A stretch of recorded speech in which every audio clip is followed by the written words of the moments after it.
लिखोगे ना उतना ज्यादा आएगा। बार बार लिखने से प्रैक्टिस होती है, बार बार सुनने से प्रैक्टिस होती है, और जितना करंट अफेयर लिखोगे, स्टैटिस्टिक्स के लिखोगे, मैथ्स निकालोगे, सबसे ज्यादा फोकस जो है ना आपको करंट अफेयर में नहीं करना, ठीक है। आपको पहले जो 4-5 मंथ्स पे एग्जाम के पहले फोकस होना चाहिए मैथ, रीजनिंग और इंग्लिश पे। करंट अफेयर पे तो लास्ट में, वो तो वैसे भी हम उसकी रिवीजन करते हैं जब लास्ट एग्जाम 1 मंथ रह जाता है, 1 मंथ में हम पूरा करंट अफेयर रिवीजन कर लेते हैं और याद भी होता है। बट फोकस जो आपने एग्जाम में करना वो मैथमेटिक्स है, रीजनिंग और इंग्लिश है। और करंट अफेयर की तो टेंशन ही नहीं करनी, वो मुझ पे छोड़ दो, ठीक है ना। वो जीके डेली याद करनी है, ठीक है, जीके डेली याद करनी है, क्योंकि वो धीरे धीरे होती है। आप लोगों को स्कूल कॉलेजेस में इस तरह के सब्जेक्ट्स नहीं होते, तो आप लोगों के लिए नहीं होते हैं, ठीक है। नेक्स्ट क्वेश्चन देखते हैं, ये भी बड़ा इंपॉर्टेंट क्वेश्चन है। इसके साथ मैंने बड़े सारे सीजीएल के लिए, जेकेएसएसबी के लिए और एनडीए सीडीएस के लिए बड़े सारे स्टैटिस्टिक्स के भी ऐड किया है। देखते हैं पहला, ईरान ने क्या किया है, पहला जूनियर कबड्डी कप जीत लिया है, ठीक है। डिफीट किया है किसको, कीनिया को। कीनिया ने हारा है, ईरान ने जीता है। और ये जो कबड्डी कप हुआ है ये ईरान में ही हुआ है। कहाँ पे हुआ है, ईरान में ही हुआ है। अब कबड्डी से रिलेटेड मैंने 3-4 क्वेश्चन डाले, क्योंकि कबड्डी आजकल कबड्डी प्रो हो रहा है, ठीक है ना। स्टार 1 में आता है, ठीक है। स्टार 1 में बड़े इसका पूरे मैचेस दिखाते हैं। अब इसको कबड्डी को भी आगे ले जा रहे हैं, ताकि कबड्डी भी इंटरनेशनल मार्केट में अपनी जगह बना पाए। ऐसा नहीं है, कबड्डी जो है ना, ये स्पोर्ट कहाँ से बना था, जल्लीकट्टू से, ठीक है। जल्लीकट्टू तमिलनाडु का फेमस गेम है। गवर्नमेंट ऑफ इंडिया ने कुछ साल पहले अभी बैन भी कर दिया था जल्लीकट्टू को। जल्लीकट्टू एक बुल फाइट होती है, ठीक है। मैन और एक बुल के बीच एक फाइट होती है, उसको बोलते हैं जल्लीकट्टू वहां का स्टेट क्या है, फेस्टिवल है।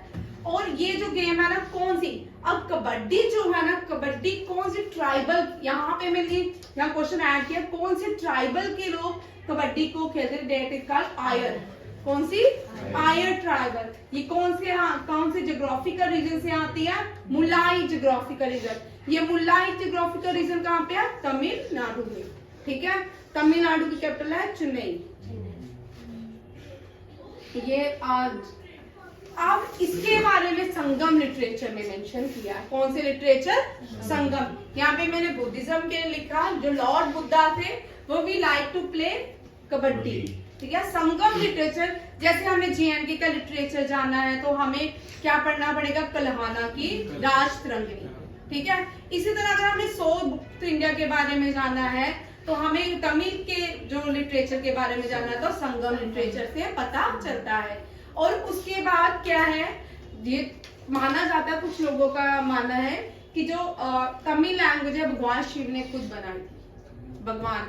भगवान शिव ने रची है ये तमिल लैंग्वेज। इंडिया जो है, अब इंडिया ने कबड्डी को कब स्टार्ट किया, यहाँ पे पहला जो 1920 में कबड्डी को ऑर्गेनाइज किया एज अ कंपटीशन। कब 1938 में ओलंपिक्स गेम में ऐड किया। अब यहाँ पे पूरा एडिशन नहीं हुआ, ठीक है। फिर 1950 जो पहला फर्स्ट ऑर्गेनाइज किया गया 1920 में, 1938 में क्या किया गया, ओलंपिक्स गेम बनाएगी। एस्टैब्लिशमेंट कबड्डी को एज ए कबड्डी एस्टैब्लिशमेंट किया गया 1950। उसके बाद देखते हैं एशियन गेम्स में 1951 खेलेगी, जो न्यू दिल्ली में। एशियन गेम सबसे पहले भारत में खेली गई थी 1951 में, और इसका थीम क्या था, अप्पू। अप्पू एक एलिफेंट है। अप्पू क्या है, एक एलिफेंट है। 1982 में एशियन गेम 82 में फिर से पार्टिसिपेट किया, और फिर 1990 से kabaddi as a official game declare होगी। ये इंपॉर्टेंट है। और कबड्डी को एक और पॉपुलर नाम से जानते हैं, मैंने यहाँ पे शायद ऐड किया। पहले इसका जो नाम था सदुबुदु, क्या था, सड़ुबुदु, ठीक है, सदुबुदु। क्या, कबड्डी का oldest. Polo, kabaddi, chess originate in India, button invention in India, ठीक है। ये पोलो, चेस एंड कबड्डी ये कौन से देश में स्टार्ट हुई थी? इंडिया में। ठीक है, अब ईरान से करते हैं।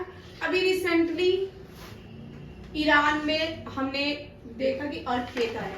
ठीक है, इस अर्थक्वेक में इंडिया ने एक ऑपरेशन लॉन्च किया था और इस ऑपरेशन का नाम है दोस्त। ये ऑपरेशन याद रखने हैं, कभी कभी ये ऑपरेशन भी पूछते हैं एग्जाम।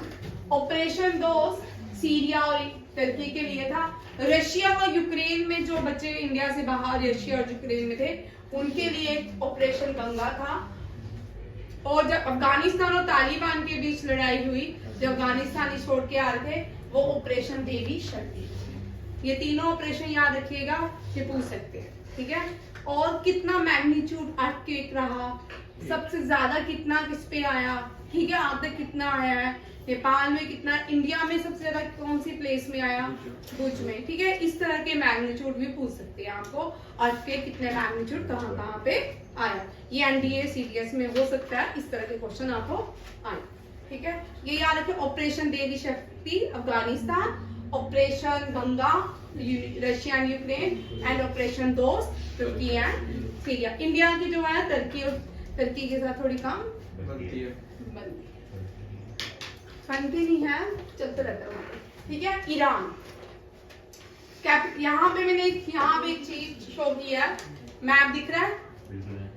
बिल्कुल नहीं दिख रहा, नहीं मैप नहीं दिख रहा आपको। अब ये मुंबई है, ठीक है ना, जब हम आजाद हुए, जब हम एक देश था, ये भी भारत का हिस्सा था। ठीक है, हमें सेंट्रल एशिया में जाने के लिए, अफगानिस्तान जाने के लिए किसी की जरूरत नहीं पड़ती थी। अब क्या हुआ, जब पार्टीशन होगी, अब हमने सेंट्रल एशिया से कट हो गए, रशिया से कट हो गए, यूरोप से कट हो गई। नहीं तो हम यहीं से ऊपर रशिया चले जाते थे। यूरोप, सुभाष चंद्र बोस हमने सुना ना कि अफगानिस्तान से वो रशिया में एंटर करना चाहते थे। ठीक है ना, जर्मनी पहुंच गए, फिर वहां से सिंगापुर गए, अलग अलग जगह गए, वो यही रास्ते थे, यहाँ से वो सुभाष चंद्र बोस गए। बट अब यहाँ पे हमने देखना है कि ये जो यहाँ से मुंबई से हम कहाँ जा रहे हैं, Chabahar port. Chabahar port is very very very important, क्योंकि भारत ने बनाया है कहाँ पे, ईरान में, 2003 में बनाया, 2003 में बनाना शुरू किया था। और शाहबर पोर्ट के बीच ये तो चला गया कराची पोर्ट, पहले कराची पोर्ट भारत के पास था। ठीक है, कराची जब पोर्ट चला गया तो अब इंडिया के पास कोई बड़ा मेजर पोर्ट नहीं रहा। फिर इंडिया ने जो कराची पोर्ट के बाद पहला पोर्ट आजादी के बाद बनाया, that is Kandla port, Gujarat. ये गुजरात हमारा ये रहा। ठीक है, अब यहाँ देखो, ग्वादर पोर्ट जो है ये बनाया चाइना ने। ये किसने बनाया? चाइना ने। ये 72 किलोमीटर के दायरे में है। कितने किलोमीटर के? 72। इंडिया ने यहाँ से यहाँ कितना, यहाँ पे मैंने इसको ऐड कर दिया, 72 kilometre between the shower and the Gwadar port. Distance जो है ये अरेबियन सी है। ये क्या है? अरेबियन। शावर पोर्ट जो है गल्फ ऑफ ओमान में, क्या कहाँ पे है? Gulf of Oman. ठीक है, ये याद रखिएगा, शावर पोर्ट जो है गल्फ ऑफ ओमान में भारत ने बनाया है। अब भारत ने अगर किसी भी देश को भारत ने जो वीट की सप्लाई डिलीवरी करनी थी, तो वो अब भारत सेंट्रल एशिया में जाने के लिए क्या करता, इसका बहुत ज्यादा इन्वेस्टमेंट थी, यहाँ पे बहुत भारत का पैसा वेस्ट होता था। अगर हमने सेंट्रल एशिया जाना, कैसे जाएंगे? यूरोप जाना है, बड़ा ऊपर से जाते थे, वहां पे बड़े सारे इन्वेस्टमेंट होती थी, बड़ा पैसा लगता था। जब हम यहाँ से जाएंगे अफगानिस्तान में, सीधे यहाँ से एंटर करेंगे, क्योंकि अफगानिस्तान जो है ईरान की नेबरिंग कंट्री है, तो हम यहाँ से जाएंगे तो क्या होगा, पैसा भी बचेगा और टाइम भी बचेगा। भारत ने ड्यूरिंग कोविड जो पहली सप्लाई की, डिलीवरी की अफगानिस्तान को, और इस पोर्ट से की वीट की सप्लाई अफगानिस्तान को बाय शावर पोर्ट। ये याद रखिएगा। ठीक है, ये इतना पूछा जाता है कई बार, ईरान में कौन सा पोर्ट है जिसको भारत ने बनाया। ये एनडीए सीडीएस में बड़ी बार रिपीट हुआ है ये क्वेश्चन। ठीक है, और ये ग्वादर पोर्ट जो है चाइना, ग्वादर पोर्ट कहाँ बनाया पाकिस्तान, चाइना ने कराची में। कहाँ बनाया? कराची। ये देखो भाई कराची सेंटर में है, अब यहाँ जाए यहाँ मर्जी चाइना जा सकता है, समझ आया। बट यहाँ पे भी कितने 2.3 नॉटिकल यूनिट्स होते हैं, उसके बाहर नहीं जा सकते। उसके बाद रिसोर्सेज देश के नहीं होते, वो उसकी बॉर्डर लाइंस के बाहर जो भी चीजें हो जाती है वो उस देश में नहीं आती। अब ये याद रखिएगा, शाबर पोर्ट पहले देख लेते हैं। शाबर पोर्ट 2003 में साइन किया था भारत ने ईरान के साथ। किसके साथ? ईरान के साथ। शाबर पोर्ट जो है सिचुएटेड है सिस्टर्न एंड बलूचिस्तान प्रोविंसेस में, southern south eastern part of the Iran on the gulf of Oman. ये इनको बोलते हैं गल्फ ऑफ ओमान, ठीक। इसके बाद आ जाओ, पहली जो शिपमेंट गई थी अफगानिस्तान में वो शाबर पोर्ट से गई थी। India with better connectivity by passing Pakistan, but Pakistan से हम अफगानिस्तान इसलिए जा सकते हैं क्योंकि अफगानिस्तान भी पहले भारत का हिस्सा था, पाकिस्तान भी भारत का हिस्सा था। जब पाकिस्तान का नाम ही नहीं था, इंडिया और अफगानिस्तान के बीच एक लाइन खींची गई, इसको हम बोलते हैं, जो नए बच्चे हैं वो देखिए, ये कभी क्वेश्चन आ सकता है, ठीक है, जो आ जाए, इसको डोरन लाइन बोलते हैं। क्या बोलते हैं? डोरन लाइन। फिर जब इंडिया एक पाकिस्तान बन गया, एक और देश बन गया, इंडिया एंड पाकिस्तान, इसके बीच भी एक लाइन खींची गई, इसको कहते हैं रेड क्लिफ लाइन, ठीक है, रेड क्लिफ लाइन। ये याद रखिएगा दोनों, ये बड़ी इंपॉर्टेंट है। अफगानिस्तान एंड पाकिस्तान के बीच में भी डोरन लाइन है। हाँ, डोरन लाइन आज भी तालिबान तो मानता ही नहीं है, तालिबान बोलता है हम नहीं मानते इस डोरन लाइन को। वहाँ पे रोज कोई ना कोई कॉन्फ्लिक्ट्स डेली होते हैं वहाँ पे उस डोरन लाइन के ऊपर पाकिस्तान और तालिबानियों के बीच। ये गेटवे है, ये Chabahar port is a gateway to the international north south transport corridor, India को कनेक्ट करता है road, rail and sea road, Russia, Europe, Central Asia, Iran and India. समझ आया कि कितना इंपॉर्टेंट है।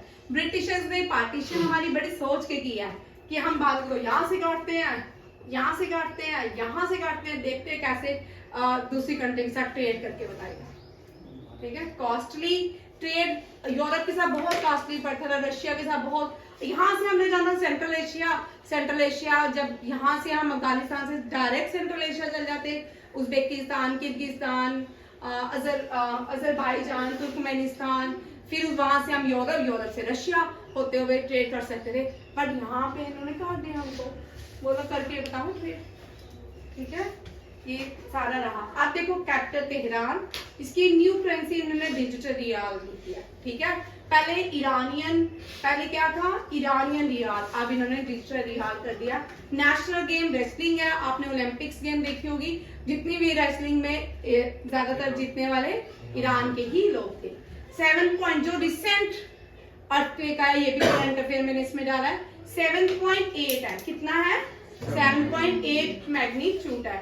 तुर्की और north and the western Syria को सीरिया में आया था। अफगानिस्तान और पाकिस्तान इसके नेबरिंग है ईस्ट में, और इसके साउथ में लॉन्गेस्ट कोस्ट लाइन है पर्शियन गल्फ एंड ओमान के बीच। ये भी इंपॉर्टेंट क्वेश्चन है, ये भी पूछ सकते हैं, ठीक है। ये सारे पॉइंट क्लियर हो गए। नेक्स्ट क्वेश्चन देखिए, देखना कितना होगा उसमें बलजीत।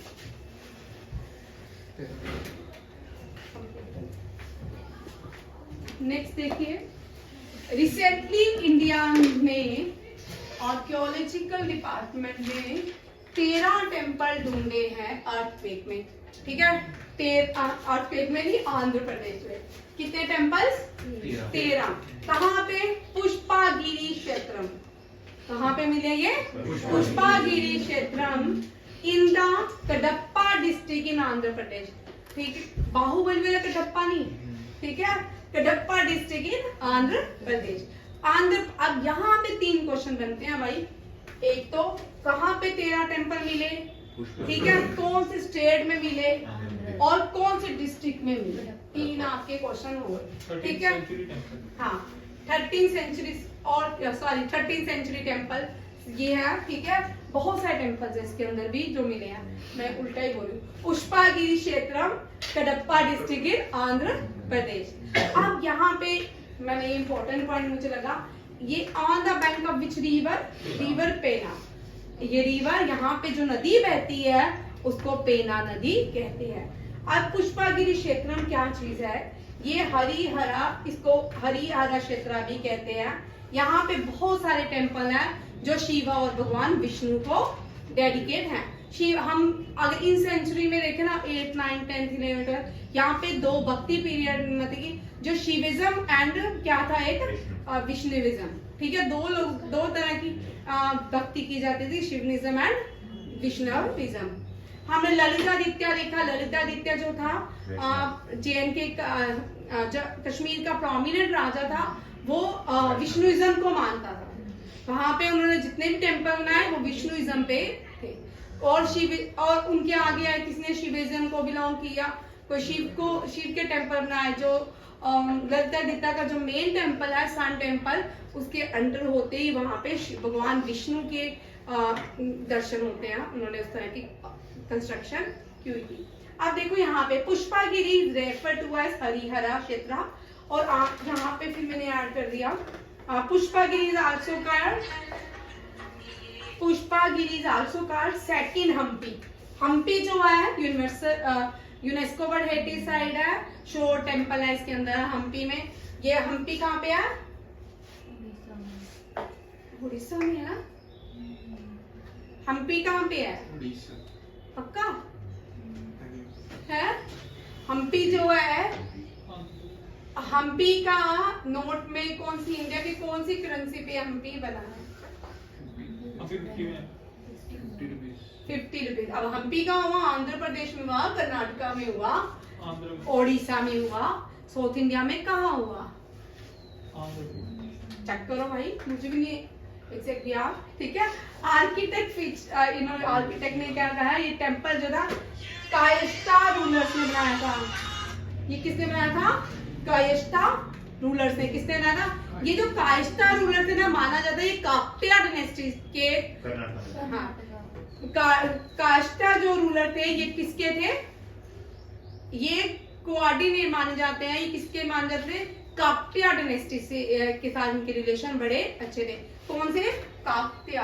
अब भाई प्रियंका और काकटिया डायनेस्टी से कौन सी? चल भाई प्रियंका और नहीं, ये देव बताएगा।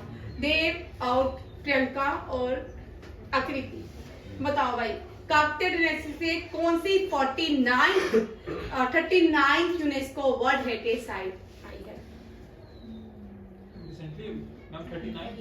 हाँ वो डोलावीरा की बहन इंदस सांटी, रामपा टेम्पल। ठीक है, इतना राम याद करवा के ना, Ramappa temple is the 49th UNESCO world heritage site. It belongs to associated with Kakatiya dynasty. The prominent women queen of Kakatiya dynasty was Rudrama Devi. ये भी कर्नाटका में है। ठीक है, चोला जो है कर्नाटका, सॉरी हम्पी जो है ये कर्नाटका में है। ये 1996 में इसको यूनेस्को वर्ल्ड हेरिटेज साइट से निकाल दिया गया था। फिर 2007 में इसको ऐड कर दिया गया हम्पी, क्योंकि इसको मेंटेनेंस नहीं की जाती, अब मेंटेनेंस की गया और इसको ऐड किया गया यूनेस्को वर्ल्ड हेरिटेज साइट में।